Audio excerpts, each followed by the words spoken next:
एक छोटे से गांव में एक दफली बजाने वाला गरीब लेकिन बेहद दयालु आदमी रहता था।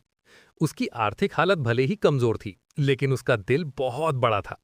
गांव में किसी को भी मदद की जरूरत पड़ती तो वो बिना सोचे हमेशा सबसे पहले पहुंच जाता था।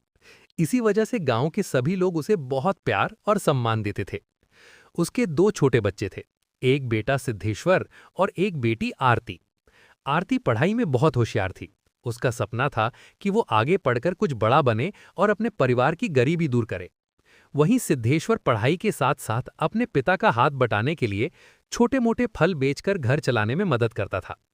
घर की हालत इतनी खराब थी कि आरती की अब तक की पढ़ाई का खर्च उसके पिता दफली बजाकर और सिद्धेश्वर फल बेचकर किसी तरह उठाते रहे।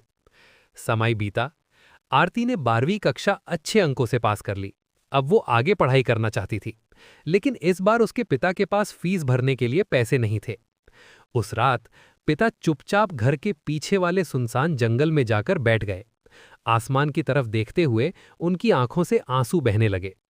मैं अपनी बेटी का सपना कैसे पूरा करूंगा, यही सोचकर वो टूट चुके थे। उसी समय सिद्धेश्वर वहां पहुंचा। उसने अपने पिता को पहली बार इस तरह रोते हुए देखा।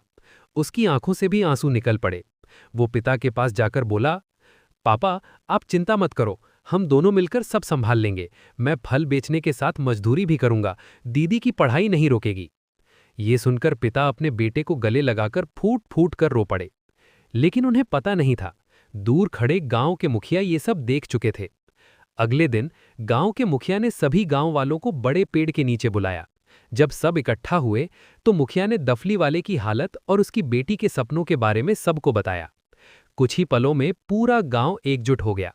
हर किसी ने अपनी क्षमता अनुसार पैसे इकट्ठा किए। मुखिया ने मुस्कुराते हुए दफली वाले से कहा, यह सिर्फ तुम्हारी बेटी नहीं, पूरे गांव की बेटी है। मुझे पूरा विश्वास है ये पढ़ लिखकर हमारे गांव का नाम रोशन करेगी।